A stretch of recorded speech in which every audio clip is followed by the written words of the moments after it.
Blog Talk Radio. You are now listening to the most talked about blog talk radio station in the universe. Walking His Ways, Impact Voice Radio. Be prepared to have your mind stimulated, your spirit elevated in ways you couldn't even imagine. Introducing your host and the mastermind behind this unforgettable experience, Furman Jackson Jr. You will not be disappointed. Let's go!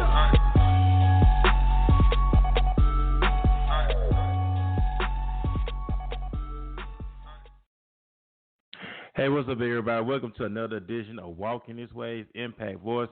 I'm your host, Furman Jackson Jr., broadcasting to you once again, live from my hometown of the city of Mobile, Alabama. I hope everybody's having a great day. I hope everybody's doing lovely, awesome on the start of this day, because if it wasn't for God, we wouldn't even be up this morning. I just want to say that because we didn't wake ourselves up. Our alarm clock did not wake us up. He woke us up this morning by the touch of his finger to allow us to see this day. I love when Yeshua says, "Work wise day for a night when no man shall work." So while we are alive today, let's get things right in our lives, in our personal life, our business lives, in relationships. Because we never know the time nor day when we're gonna leave here. And I just want to read something this month before we get into the interview. And this is from the book of The Alchemist. If anybody's not familiar with The Alchemist, it's a popular book. It's been around for it had this 25th anniversary. Not too long ago. It's a very popular book. It's a book full of wisdom. If you never read it, I have read it numerous times.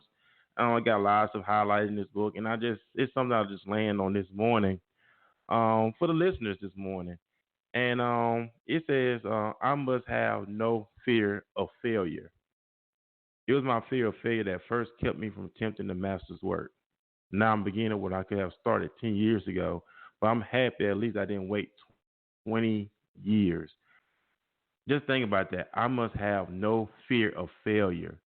What is that thing in you that's causing you to be afraid that if I try this business, if I try this ministry, if I try whatever the Most High Yah has put in you, you must have now fear of failure. You must not allow failure to stop you from attempting to do the master's work, which is the work of God. So don't allow fear to stop you. Fear comes from the devil. The devil comes to kill, steal, and destroy. But I just want you to be encouraged. You must have no fear of failure. I'm about to get to pull in my guest, about to get this interview started. I love to say it's very gifted men and women here in the city of Mobile, Alabama. I say that all the time. And I'm about to get to pull in one right now. And this is an awesome young woman. And I'm about to get to pull it in. And Miss Austin, welcome to Impact Voice. Thank you. I'm excited to be on here.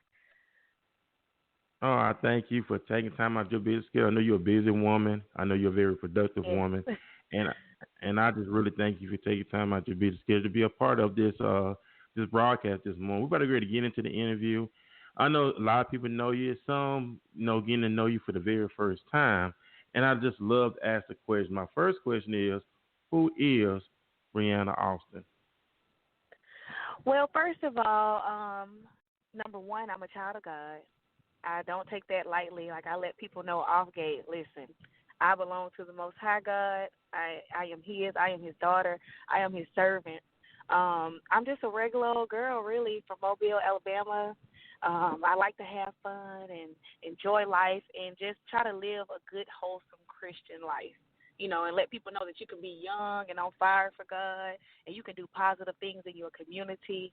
So that's just basically what I am. I'm a helper. And that's awesome. And like I said, your enthusiasm, your fire, your passion, I just hear it in your voice. And I know you were born in 1998, so you're a young woman, and I just love to see young women doing positive things. A lot of women in our generation is being caught up into love and hip hop. Get flued out. Yeah, that kind of stuff. But you taking a stand. But you as a single woman, and what are your advice to other single women who want to stay on the right path, but being tempted on every hand. What keeps you motivated? What keeps you going in a path that God has set you on? Well, this is my saying. If you cannot go to the room and handle the room, just don't go in it. You get what I'm saying? So if you cannot deal with the fire, don't play with it. You get what I'm saying? So that's what I encourage a lot of young women. If you know that you cannot be in a room with a guy alone, don't go to the room. If you know that you going out of town with this guy is going to make you do things that are not what God's will is for you, then don't do it. You know what I'm saying? We put ourselves in situations sometimes. And us as women, we have to be strong because we think with a lot of emotion, and we always are thinking emotionally, and we don't really think rationally sometimes. And I tell people, just do what you can to not be tempted. We put our own self in temptations. And another thing I tell them is you can date, but just date with purpose.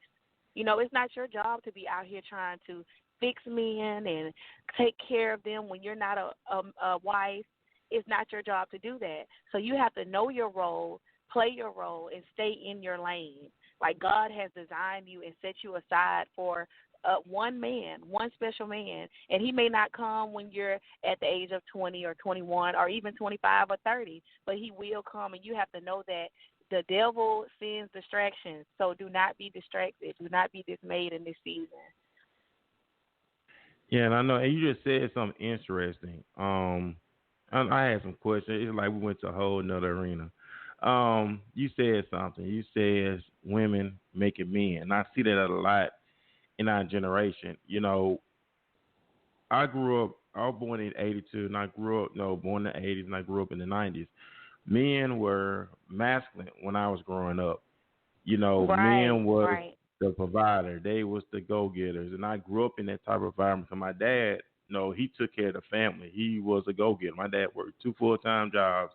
He made sure me and my brothers was taken care of. He made sure everything was on point. Now you seeing women are taking care of men.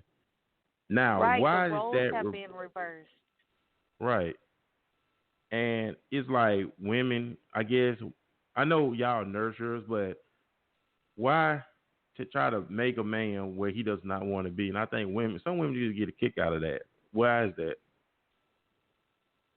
Honestly, I do not know. Society has put it in our heads that women can be this strong, independent woman, which is fine. You are supposed to be that, and we are supposed to be helpmates. But at the same time, a man has his roles. You get what I'm saying? And society has just placed that in our heads for some reason. And then, like you said, it's not a lot of masculine men. We lack masculinity in our community, especially our low-income and black communities. We lack where men are masculine, where men like to work.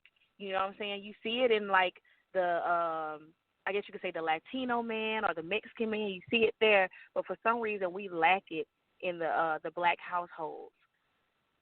Yeah, and we do because now it's like if you talk to I think any particular black woman, she seems like she does not want to be with a black man because the way the black men are now, they're either incarcerated, don't want to work, participate in homosexuality, so it's like and I the can average say black that woman. a lot of that comes from how society has put us. Society has put us in this role. Going back, I hate to get so deep off into it, but going all the way back to slavery days, this is what they have instilled in us. But at the same time, when you know better, you do better. We are more knowledgeable than we have ever been, especially with technology. We have the knowledge to overcome everything that the system has done to us, everything that society has placed in us, and not be a statistic. We have the powers to overcome that now, especially if we're unified. I totally agree with you. And then my next question is, I know I'm looking at your bio, and I know you you activist leader. How did you come into that office of being a youth leader? Well, in my heart, I've always known that I was a youth leader because every time at school, I would see, like, friends fighting, and I would tell them, no, don't fight, don't fight. I'm always that one. I'm that one that try to bring peace within our household, within our community, within everywhere. So a few years ago, I lost a good friend of mine. His name was Michael Moore. Me and him were best friends. I spoke at his funeral. I led marches. I protested against city councils. I even stood in front of police officers' face and let them know that the injustices that we were facing were not right. So that's how I became a youth leader. I was really founded by two people, Tim Hollis and Nakeelan Nichols. They really, took me in under their wing, and they showed me that, hey, this is how you make a difference in your community. So I thank them. I'm forever thankful for them. But I had to lose something in someone so tragically, and that's how it became about me being a youth activist leader, and I'll never stop being a youth leader, never. And that's good because I know we have. If you look on the news, it's saying like Mobile is becoming the top murder capital in the United States. And it's dealing with young people. Young black men. Right. And this was an going, innocent guy who died from police brutality. He was innocent, very much 100% innocent. I knew him personally. I knew his family. So that's how I came about, because I saw the type of injustice that we as black people face daily. Oh yeah, most definitely, because that's what Colin Kaepernick was standing up for. The media made it seem like he was standing against the flag. It wasn't against the flag. It was against police brutality against minorities. Why sing a song and we don't live up to the hype, don't live up to the expectations? So Colin Kaepernick had the same message. The United States to practice what they preach, and it's certain laws made for certain people, and certain people get away with certain things. But we know that God sits high and looks low, and they don't realize that they're going to have to answer for all the evil stuff they're doing here on earth. And I know you sing. I read it in your bio also. You sing as well. So what age you start singing? Man, I think I've been singing since I could talk. But I was in elementary school. I think it was kindergarten or first grade. And my teacher, she used to always hear me hum. Her name is Miss Jefferson. My mother was a singer, by the way. I grew up in a singing family. And she used to always hear me, like, singing in class and humming. And one day she was like, hey, I'm going to teach you this song, and I want you to sing it at my church. I was probably about 5. And she taught me the song. It was God Never Fails. I still remember the song. I still remember singing it, everything. And she taught me that song. So ever since then, I just took off. I got into theater. I got into vocal lessons, and I even started teaching vocals. And I don't know a lot myself, but I knew a little bit to be able to teach other kids. And I was in every choir you could think of, from the Youth on the Winter Side choir to the praise team, youth choir, adult choir, the choirs at Mercy High School. So I was in everything you could think of, from beginner to advanced. So that's when it all started. And my next question, you done a music video. Was a spoken word. I seen the video. You saying some stuff that goes on in everyday reality. I know within the in the church world here, they don't want to talk about certain things. Sex goes around. No, all this stuff is taking place. And if you ever read Songs of Solomon was talking about sex, but he was talking about sex with his wife. He was just giving wisdom with it. What was the purpose of the mentions in the video that you done, which we know that young women and young men go through on a regular basis? Well, first of all, I was very, very scared to drop something like that, because, I would be viewed as this type of girl. Why would you drop something like that? You're a woman of God. Why would you be in a bed with this man? I had to let these people know the same stuff that y'all do behind closed doors, I'm just acting it out. You know what I'm saying? I'm giving you the real truth. A lot of people in church, we hide behind what it is. I'm not scared to say that I've had sex before. We do not talk about sex in the church like it's just fraud upon. God believes in sex. He just believes in good sex when you're married.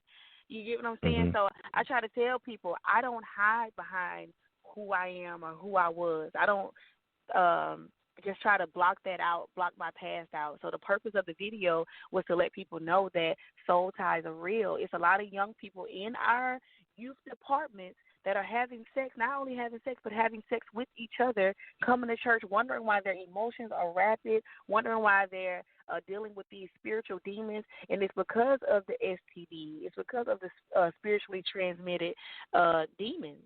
And I let them know, like, you can overcome anything. You can overcome being tied with a man, because being soul tied, and not just even for the men. Like, I wanted to gear this towards men and women, but I'm a woman, so I can relate to women. So I let the men know too. You have to keep your body. You having sex with multiple women and doing all this, and you wonder why all kind of hell is going on in your house. So that's the purpose of it. Be careful who you lie down with, because a soul tie can make your soul cry, and it really can. And I want to encourage people more to talk about sexual education in the church. If our children knew about it more, maybe they wouldn't partake in it, or they would take the necessary steps to do it safely and say, hey, I want to take the stand to be pure, or because it's a constant battle. Like, it's stuff that we don't talk about. You know what I'm saying? It's a constant battle to want to do the right thing and not feel vulnerable. It's a long story. I could talk about that for hours, but that's basically the whole point of the video, was to spread awareness about sex ed and about soul ties. That's it. Oh, like I said, I respect what you're doing, and I don't see anything wrong because you just displaying what's going on. Just to be honest with you, we know within the church groups, there are a lot of things going on behind the scenes. There's a lot of things they're doing behind the scenes. They just in the closet with it. And the book of James tells us that we should confess our faults one to another, then pray that the person may be healed. Right. And a lot of stuff is going, like you said, we have a lot of young people having sex, in church. Like I said, we got parents give their children condoms. So, it's what can you expect out of that? It's like you encourage them to go out there and have sex before marriage. And then we have a lot of young girls get unwanted pregnancies. And my heart goes out to the single women who have to deal with children from men they had laid with, and now they don't have the father in their lives. So now it's hard for the woman she has to play that role of. Right. We don't date with purpose. We don't even have sex with purpose anymore. We just go out and just have sex. I tell the youth, y'all just go out and get booty. Y'all don't care who it's with or how long you've been knowing them or what type of connection that you have with them. You just simply just go out and have sex. We do nothing with purpose anymore. And I agree with you. And we have to get back to that. And I know this is the time to that. We have the problem. I know we're going to bring the solution to the problems, because it starts with us first. And once we line up and do what we're supposed to do, it's going to spread. And I just believe that it's so much work for us to do in our generation. We have to come together men and women have to come together for the common good, for one common purpose, and that's fix our generation. Do you have any new projects in the works? Yes, I'm always working, always trying to do something to better myself. I am a part of a movie now. I'm going to be the set manager and set design manager for Blood, Sweat, and Tears by Company 28 Management and Productions. I have been working with this company. This company has actually, when it comes to the theater world, acting and all that stuff, they founded me. When I was in high school, my teacher, he kicked me out of chorus, and that kind of like hurt me to the core. He kicked me out, so I used to come in and watch other kids and just sing and not be able to sing. So this company has put me on a platform. He has taught me, Cleophas Smith Jr. has taught me everything that I needed to know and is still teaching me. So I'm a part of a movie. I have another single coming out, another spoken word single. I'm going to try to do one at least every year or every few months. I don't know what the topic will be. I'm going to let the people decide. And just starting my coaching business, I did lose over 22 pounds, and I know how to help women, with their health. I do try to live a plant-based life. I stopped eating meat, and I kind of stick with fish and stuff. But, you don't have to stop eating meat to lose weight. So I just teach people how to live a healthier life, that working out and eating right can stimulate your mental, your heart, your blood flow, everything. So that's just all the stuff that I have going on as of right now. And that's good stuff. And my last and final question, I ask my guests this all the time. Proverbs 22 talks about a good name. And a good name is better than riches itself, because a good name will take you a long way in life. So my question is, what legacy Bryana also want to leave for others to learn from? What legacy? Well, I would always live by this quote. I would want others to know when they hear my name, I would want them to know that you reap what you sow wholeheartedly. That's the type of legacy that I want to leave for our young people, for our older people, for everybody, for any race, for anybody, because you truly reap the things that you sow. Whatever you put in the ground is going to grow. So I try to put positivity in the ground. I try to put help and love and just purity in the ground so that I can sow and get the benefits of it. So that type of legacy is what I want to leave for my children when I have children and my children's children, that you reap everything that you sow. And that's so true. And I do appreciate you taking time to be the schedule. We got 9 minutes left on the broadcast. So do you have any final remarks, anything that the Lord lay in your heart to share with the listener viewers? Go right ahead. Well, I just want to thank you for having me on. It's really been an honor for someone to recognize me and see my works and want to, put me on the spotlight. I really appreciate that. To God be all the glory. I take no credit for anything because God has really instilled a lot of me. I'm still learning. I'm still making mistakes. I'm still growing. And that's pretty much it. Make sure you all follow me on social media. My Instagram name is Bryana427. Again, it's Bryana427. And you can add me on Facebook, Bryana Austin. And that's it. Thank you so much for having me. And you're truly welcome. And like I said, continue doing what you're doing. God bless you, Queen, and all that you're doing. Everything you put your hand to, that may prosper. Have a great weekend. And like I said, don't be a stranger to Impact Voice. I'd love to have you on again anytime when your schedule permits. Thank you so much. Thank you. Awesome. I thank you, too. And I thank everybody for tuning in to the interview this morning. Check Bryana Austin out and all that she's doing. Keep her in your prayers. Keep motivating her. Keep inspiring her. And let her know that you support her in all that she does. And also support everybody in what they're doing. Male and female, you out there doing great things in our city. Keep doing great things. Keep encouraging one another. Support one another. It's not about competition. It's not about the best this, best that. It's about coming together because it's one body, many members. And I'll see y'all tomorrow morning at the same time at 9 o'clock. We have another awesome friend of mine. She's been in the school system for 13 years. She won Teacher of the Year last year. And she's going to be on the show tomorrow morning. So check me out tomorrow morning at 9 o'clock, same time, here on Impact Voice. Till then, be blessed. Love y'all. Peace. You are now listening to the most talked about blog talk radio station in the universe. Walking His Way, Impact Voice Radio. Be prepared to have your mind stimulated, your spirit elevated in ways you couldn't even imagine. Introducing